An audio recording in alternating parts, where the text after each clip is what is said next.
I'm Sarah Winders, a licensed professional counselor with Sam Nibio Counseling and Naya Clinics. Today I want to talk a little bit about goals. With the new year upon us, a lot of us are trying to set new goals for a healthier or happier life. These goals could pertain to behavior, lifestyle, relationships, career.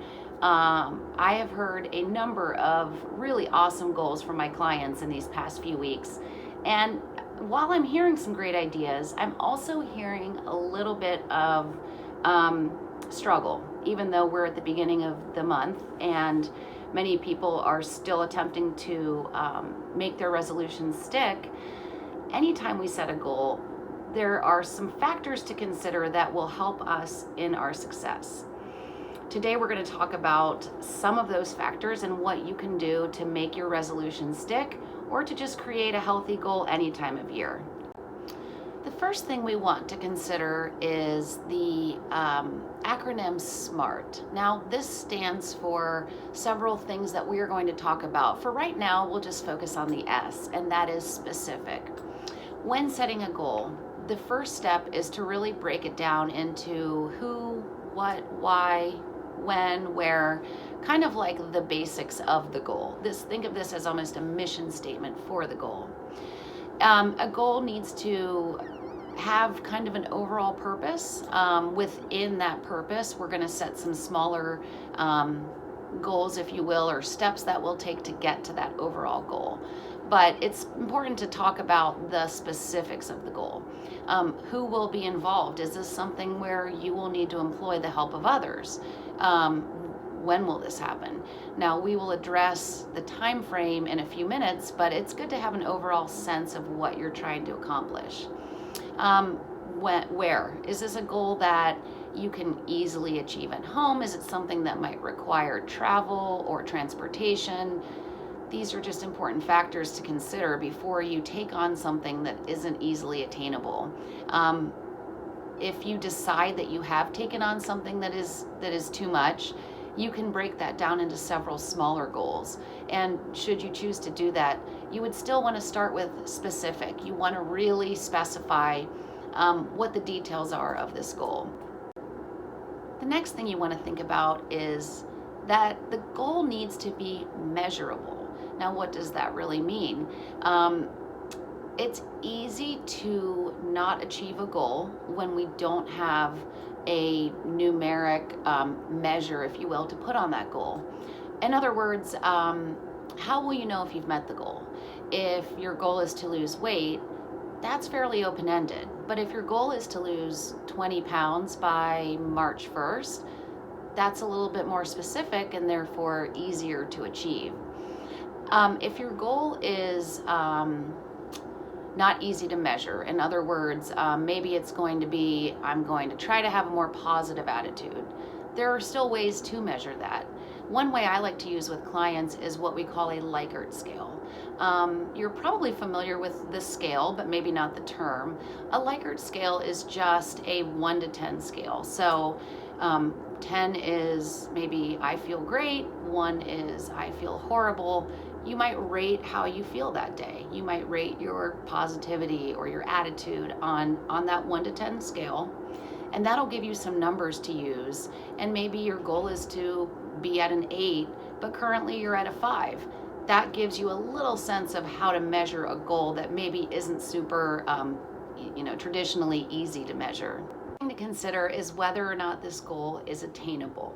Now, many goals are attainable. In fact, I believe almost any of us could accomplish anything. However, is it attainable, meaning do I have the patience and the time maybe to commit to this goal?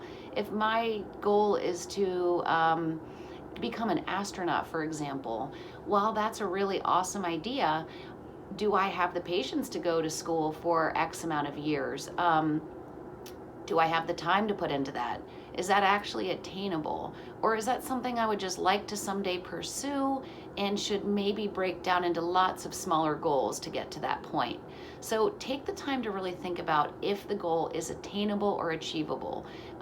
There's no sense in setting a goal that won't be, because it will discourage you, or it could at least, and that might prevent you from moving forward.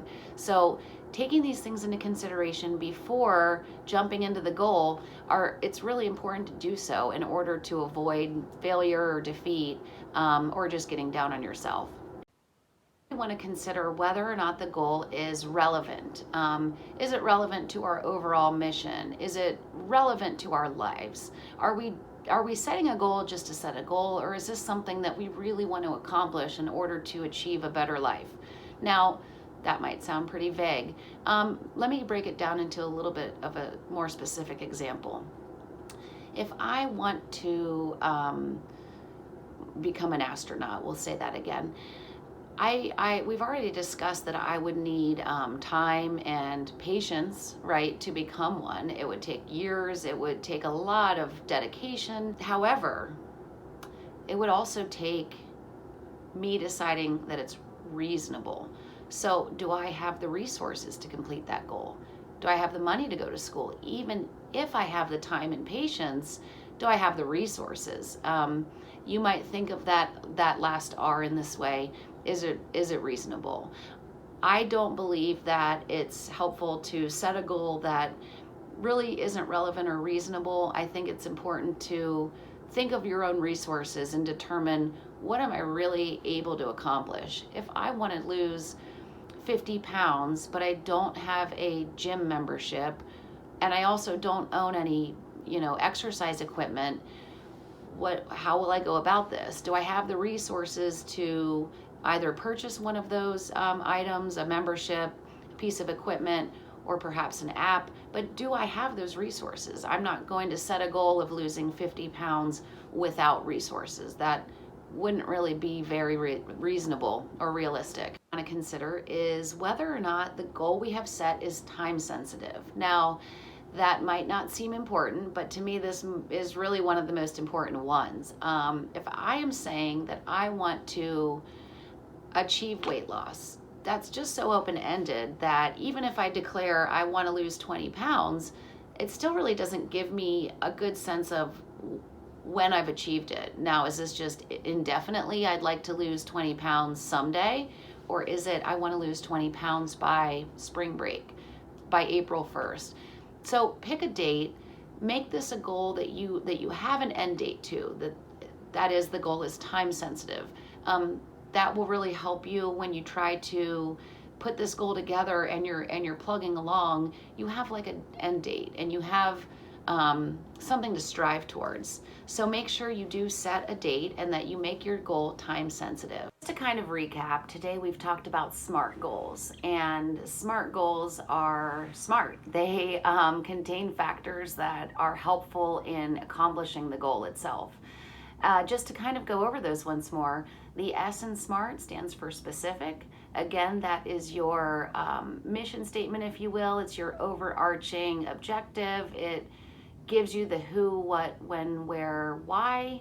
That's the first step. The second step is measurable. So we want to measure the goal. We want to have a way to decide whether or not we are meeting the goal. Following that is the A in the word SMART, which is achievable or attainable.